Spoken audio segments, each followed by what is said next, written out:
자, 근데 또 지금 다루려고 하는 얘기는 또 우울한 얘기입니다. 자, 지난해 5월 부산에서 있었던 사건이죠. 일면식도 없는 여성을 무자비하게 폭행한 영상이 최근 공개가 돼서 공분을 사고 있는데요. 이거 한번 설명해 주실까요? 예, 사건은 이제 지난해 5월 22일 날 부산의 좀 이제 오피스텔, 주거용 오피스텔에서 발생했는데요. 사실 이 동영상을 보신 분들이 굉장히 놀라셨을 겁니다. 왜냐하면 어떤 그 남성이 되게 건장한 남성이 그 여성이 그냥 엘리베이터 기다리고 있는데 네. 뭐 아무런 어떤 뭐 조짐이나 이런 것도 없이 뒤에서 진짜 무슨 격투기 선수 하는 상태 하는 것처럼 굉장히 심하게 그 가격을 해요. 그것도 네. 뭐 그리고 그 다음에 심각하게 뭐 주먹이나 지금 화면 보시면 예. 지금 쓰러져 있는 여성을 발로 밟고 있네요. 예, 저게 2022년 5월 22일 그렇죠. 새벽 예, 5시 2분이네요. 예. 그러니까 엘리베이터 타려고 여성이 서 있는데 기다리고 있는데 뒤에서 그냥 와서 네. 뭐 다른 거 없이 그냥 후드부를 가격한 겁니다. 예, 그 날라차기라고 하죠 보통. 날라차기로 내리찍기 날라차기를 2번 하고 한 번, 2번 하고 어머. 더 끔찍한 거는 완전히 뻗어버렸더니 저렇게 된 상태에서 저 피해자분은 오른쪽이 마비됐습니다. 왜냐하면 이 경추부를 밟았기 때문에. 근데 그 다음이 문제가 저 상태에서 자신의 주먹으로 확인을 하고 더 가격을 합니다. 그러니까 여성이 예. 자신이 돌려차기를 해서 후두부를 가격했기 때문에 쓰러지니까 예. 건물 벽에 부딪힌 뒤 바닥에 쓰러진 거잖아요. 그러니까 남성이 주먹으로 이 여성분을 한번 더 때리려고 하다가 갑자기 멈추더니 살펴요 여성을. 예. 여성이 꿈틀거리니까 남성이 발길질을 더 여러 번 하고 여성이 그 발길질을 못 이겨가지고 다리 한쪽을 쭉 뻗었다가 그대로 이제 경직돼서 기절을 해버렸어요. 예. 그리고 났더니 한 차례 더 발로 내려 찍고 예. 여성을 끌고 가려고 옷을 잡아 당깁니다. 그런데 안 되니까 목덜미 부분을 잡고 가다가 그냥 엎고 그냥 둘러매고 예, 둘러매고 둘러매고 저 화면의 뒤쪽에 있는 계단 밑에 공간으로 데려갑니다. 뭐 근데 거기는 찍혀 있지 않습니다. 한 8분 정도 되는데 저는 전체 영상을 다 봤는데 그 다음에 이제 별로 아무 일 없다는 듯이 나가버립니다. 뒤에 이제 확인한 바가 이게 논란이 되는 부분은 네. 성범죄가 있었느냐에 문제가 되는데 성범죄요? 예, 왜냐하면 왜 끌고 갔느냐. 네, 그리고 모르겠는데. 그 다음에 옷차림, 그러니까 이제 이 피해자분이 발견된 상태의 옷차림을 봤을 때 이건 성범죄가 있었다고 보는 것이 타당하다. 이제 문제는 이제 뒤에도 말씀드리지만 이게 사실 이 상해 사건 같은 데에선 응급실로 갔을 때 해바라기 센터 같은 그러니까 강간 검사를 안 한 겁니다. 잠깐만요. 예, 예. 어쨌든 저 행동으로 인해서 그 여성은 8주 이상의 치료가 필요한 외상성 이쪽이 마비됐습니다. 예, 외상성 두개뇌 출혈과 영구 장애가 우려되는 오른쪽 다리 예, 마비 등 마비가 됐습니다. 심각한 상해를 입었는데요. 예. 자, 이 영상을 저희가 CCTV로 보여드릴 수가 없는 건데 지금 유튜브에서는 삭제가 돼가지고 저희가 그냥 사진들만 아까처럼 보여드린 거였었어요. 저는 이제 그쪽 근데 우리 교수님은 다 보셨고. 예, 피해자 쪽에 뭐 그쪽 제공으로 봤습니다. 다. 자, 전체를. 그럼 이제 우리가 본 것하고 좀 다른 생생한 화면이 예. 있을 테잖아요. 예. 자, 좀 그걸 중심으로 설명을 좀 해주시죠. 지금 왜 저 사람이 저렇게 행동했다는 겁니까? 그럼 이제 CCTV 앞쪽을 봐야 됩니다. 어. 이 모아는 31살짜리인데 예, 맨 처음에 그 캡처 장면 하나 좀 네. 보여주시죠. 예. 그 장면 이전에 예. 한 30분 동안 이 여자분을 따라옵니다. 이 남자가 예, 예. 이거 말고 앞에 예. 서 있는 거 여자 남자 둘이 서 있는 거. 그리고 이제 더 앞에. 조 상태인데 저건 오피스텔 안은인데 오피스텔 바깥에 저 거리를 한 30분 동안 이 여성분을 쫓아옵니다. 그러니까 오피스텔에 들어가기 전부터 계속 쫓아옵니다. 여성을 예. 쫓아다니고 있었군요. 예, 새벽에. 예. 왜요? 그러니까 이제 말하자면 그 시작점에 본인은 술 취해서 기억이 안 난다는 건 그건 새빨간 거짓말이고 예. 지나가는 여성인데 아마 본인의 여자친구랑 다툼이 있었던 것 같습니다. 그건 본인 저 판결문에 나오는 내용인데, 그러니까 그 화가 난 거를 이 지나가는 아무도 관련이 없는 그 여성한테 화풀이를 한 거죠. 아, 그러니까 일면식도 없는 여성에 대해서 예. 저렇게 행동을 한 것이었고, 그날 자기가 사귀는 그 여자친구하고 관계가 안 좋은 것 때문에 화가 나 있는 상태에서 저 여자를 공격한 그 거다. 분풀이를 한 거죠. 그러니까 그거. 이유도 없고 그냥 예. 아무나 공격한 거네요. 아무런 이유를 본인도 얘기하지 않습니다. 인터뷰 장면, 그러니까 말하는 취조 장면을 전체를 제가 봤는데 그냥 실실 웃으면서 아무 얘기도 안 합니다. 그냥 술 취해갖고 자기 그랬다라고 해버리는데 그건 뭐 전혀 본인 위주의 진술이고 그래서 이 범죄 자체가 더 잔혹한 것이 진짜 어떤 이유도 없는데 지나가는 여성에 대해 돌려차기로 해갖고 거의 마비시키는 이런 범죄자인 걸 아는 거죠. 그러니까 지금 그런 것도 황당무계했는데 교수님, 소장님께서 보시기에는 저 여성이 그 남성으로부터 성폭행 당한 것으로 지금 예. 보여진다. 왜냐하면 그 주민들이 발견했을 때 옷 차기 상태가 다릅니다. 그러니까 저렇게 끌고 가서 예. 어디론가 갔었었는데 뒤쪽에 안 보이는 공간에. 그 이후에 여성이 발견이 됐어요. 예, 그렇죠. 그랬는데 다행히. 예. 처음에 끌려갔을 때 옷 입은 상태랑 다르게 예, 예. 이상한 형태로 지금 되어 있었어요. 예, 예. 그걸 그래서 보게 되면 성폭행 당한 것 같으나 같은데 당했는지는 확인이 안 된다. 확인이 안 되는 건 뭐냐면 우리의 그 매뉴얼상에 네, 응급실 매뉴얼상에 이게 마비가 된 상태에서 살리는 게 우선이기 때문에 그렇죠. 강간 검사를 못 한 거죠. 왜냐하면 전체에 살리는 거고 사실은 저분은 매우 위험한 상태였거든요. 네. 그러니까 살리는 게 우선이었기 때문에 다른 성폭행 검사를 못 했으니까 결국은 증거가 없으니까 이 흔히 말하는 강간치상죄는 물을 수가 없는 상태였던 거죠. 어머나. 자, 그런데 보세요. 이게 강간치상하고 그냥 중상해하고 많이 차이가 있습니다. 그렇죠. 예. 상당히 큰 차이가 있죠. 예, 폭행치상도 많이 차이가 있고요. 자, 근데 피해자가 올린 글이 있습니다. 뭐라고 되냐면 이 남자, 이 사람을 B 씨라고 우리가 부릅니다. B 씨는 당시 여자친구가 면회를 오지 않고 헤어지자고 했을 때부터 협박 편지를 수차례 보냈다. A4 용지에 그렇게 많은 욕이 담긴 건 처음 봤다. 여자친구에게 주민번호를 알고 있다면 너는 내 손안이다 이러면서 협박했다라고 합니다. 프로파일러 보고서에도 재범 위험성이 큰 것으로 분석이 네. 됐고 사이코패스 검사로 알려진 PCL-R에서도 점수가 높게 나타났습니다. 처음에는 이 피해자가 여자인 걸 몰랐다는 허무맹랑한 주장을 하고 성과 관련된 질문만 나오면 이상하리만큼 부인을 하고 예. 있었습니다. 이제 요 얘기인 건데요. 이 설명이 필요합니다. 그러면서 이 사람은 후천적 사이코패스다. 예. 이렇게 지금 진단을 내리고 있는 건가 봐요. 예. 그러니까 이제 설명이 필요한 거는 이렇게 범행을 하고 본인이 구속됐지 않습니까? 네. 그런데 자기 여자친구가 있지 않습니까? 네. 그 여자친구가 면회도 오지 않고 하니까 그 여자친구한테 계속 이런 협박 본지를 보낸 겁니다. 아예 이 전체의 욕 자체가 엄청난, 그러니까 말하자면 그 분노를 자기 여자친구한테 계속 했던 거죠. 그러니까 그거를 이제 이 피해자가 보고 나서 너무 놀래갖고 그냥 뭐 이제 부들부들 떠는 거죠. 그러니까 그때는 일부 이제 정신을 차린 상태였던 거죠. 이 피해자분은 마비가 풀린 상태였었던 거고. 그래서 이제 좀 얘는 이상하다 싶어서 이제 부산청에 있는 프로파일러에 면담을 했는데 상당히 심각한 재범 위험성하고 사이코패스 점수도 너무 높게 나와갖고 어떻게 이게 가능할까라는 거 의구심 때문에 사건을 좀 더 보게 된 거죠. 근데 이제 알고 봤더니 이 사람은 폭력범죄 전력이 많았고 엄청납니다. 교도소를 예. 들락날락 하던 사람인데 전직 경호업체 직원이었다면서요. 근데 그거는 제가 보는데 그건 아니에요? 그냥 경업체의 이름만 달고 있던 애지 실제로는 10대 중반부터 계속 교도소 소년원에 살았던 놈입니다. 그리고 이 범죄를 저지르기 전에 강도상해죄로 예. 6년을 복역한 뒤에 공동 주거침입죄로 또다시 2년을 복역하고 나와가지고 또 범죄를 저지른 사람이다. 10대 이후에 교도소에서 있었던 시간이 훨씬 더 많습니다. 나와 있던 시간보다. 그러면 교도소를 가서 좋아진 게 하나도 없네요. 오히려 나빠졌죠. 그러니까 이게 사실은 이 사건을 다뤄야 되는 이유가 뭐냐면 폭력성이 높은 범죄자의 재범 가능성에 대해서 교정교육가 전혀 안 된 상태에서 출소시켰을 때 이런 범죄가 나타난다. 아하. 그리고 이 경우에 여기 보시는 거 아시겠지만 본인은 강간죄가 없다고 얘기하고 이렇게 얘기하지만 실제로 그 10대 후반에 강간죄가 있습니다.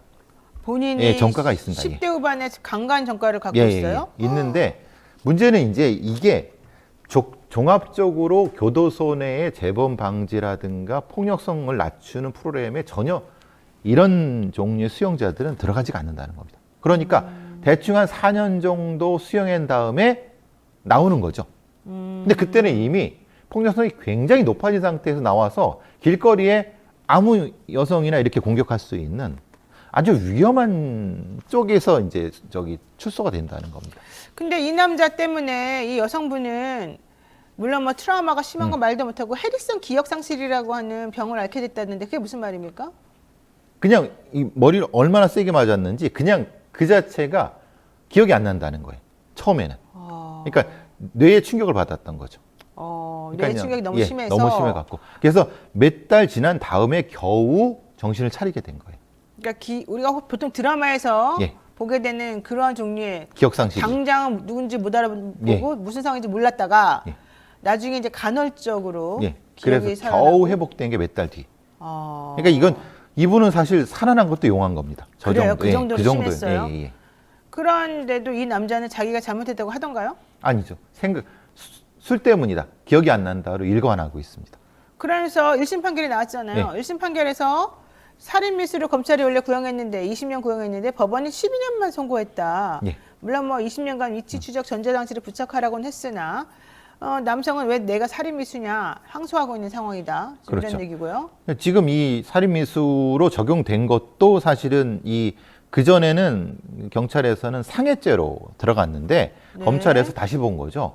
이건 살인미수다. 왜냐하면 저 정도 때려서 죽을 수 있다는 걸 본인이 분명히 안다. 운동을 오랫동안 한 범죄자이기 때문에 그래서 살인미수로 갔는데 문제는 형량은 오히려 낮춰진 거죠. 왜요? 그러니까 이제 그 이유가 이제 여러 가지가 나옵니다. 뭐 본인이 반성하고 뭐 저기 그러니까 사실 의심하는 건 이게 주치의한 심신미약이 인정받은 것이 아니냐. 물론 재판부는 그 판결문에 그런 걸 얘기하지 않습니다.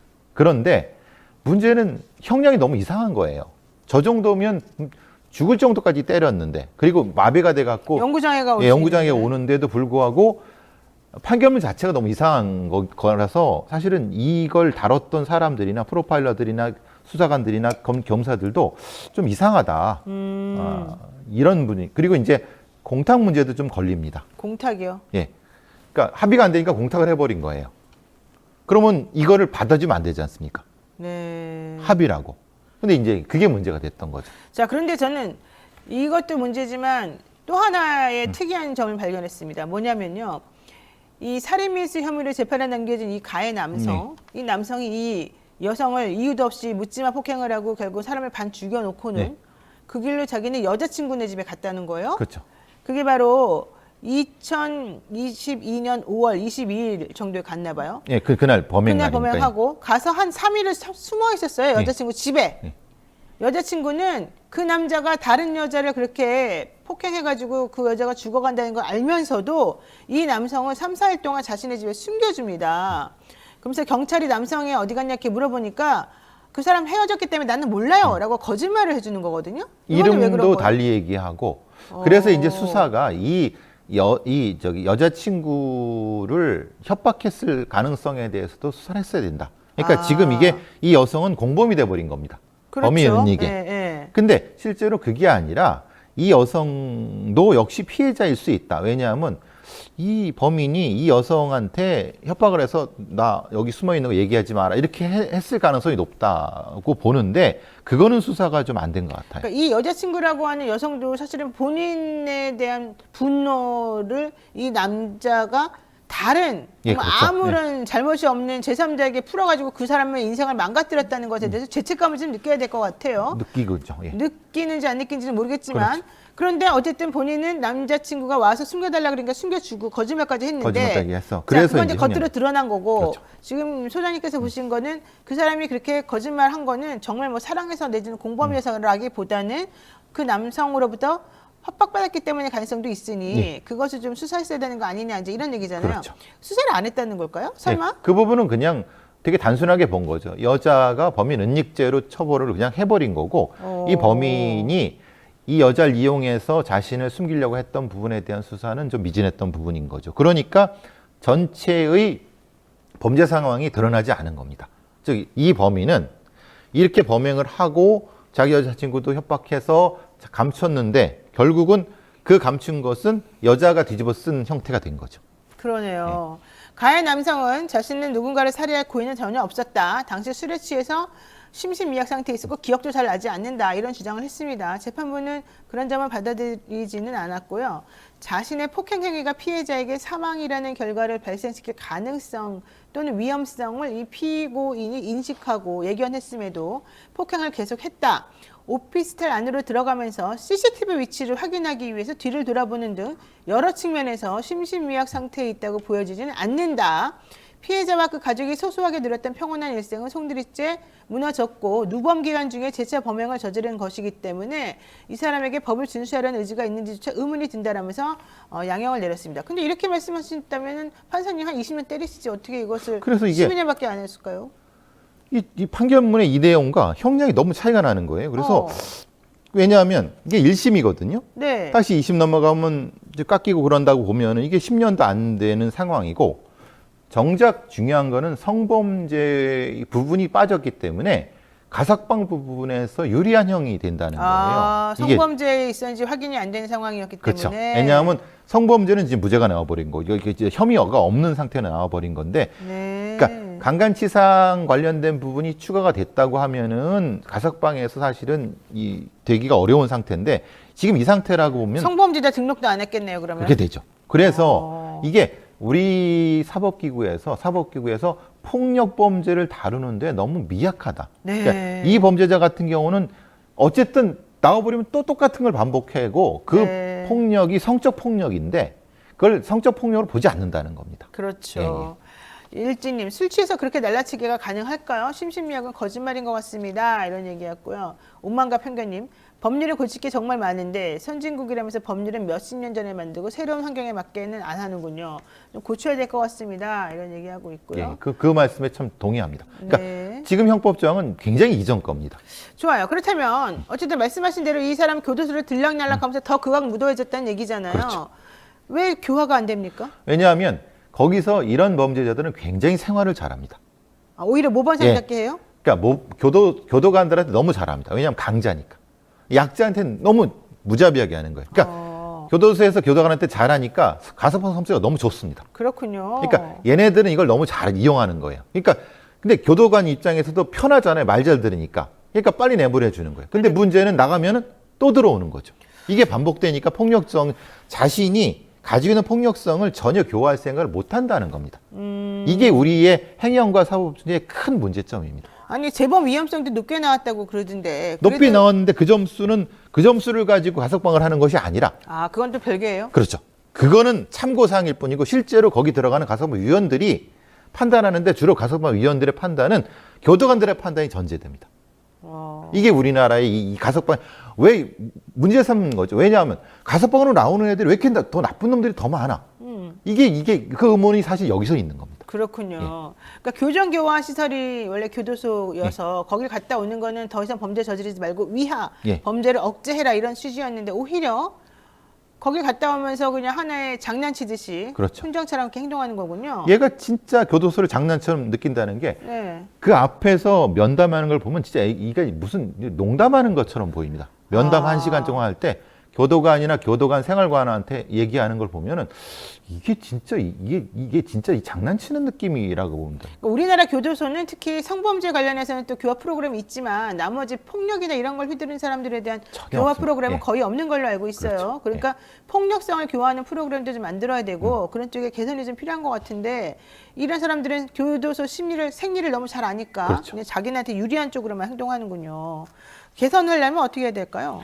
폭력성 이제 방지 프로그램, 저하 프로그램 자체가 성범죄 프로그램만큼 있어야 됩니다. 그렇군요. 그게 지금 저는 늘 요구하지 않습니까? 한동훈 장관이 네. 다른 거 다 필요 없다. 네. 이것만이라도 하면 본인이 진짜 잘한 장관으로 평가받는다고 생각합니다. 장관님 좀 신경을 법무부 본연의 업무를 좀 돌려서 너무 이렇게 여의도 쪽에 시선 돌리지 마시고 하시는 게 어떨까 한번 소장님하고 제가 한번 말씀을 드려봤습니다. 네, 오늘 여기까지 정리해야 될 것 같고요. 정말 무자비한 폭력에 그냥 무방비로 노출되어 있는 피해자들 안타깝습니다. 우리 사회가 안전한 나라가 되었다고 자부할 수 있는 그런 때가 빨리 오길 바라겠습니다. 고맙습니다. 오늘 배상훈 프로파일러 여기까지 정리합니다. 고맙습니다. 감사합니다.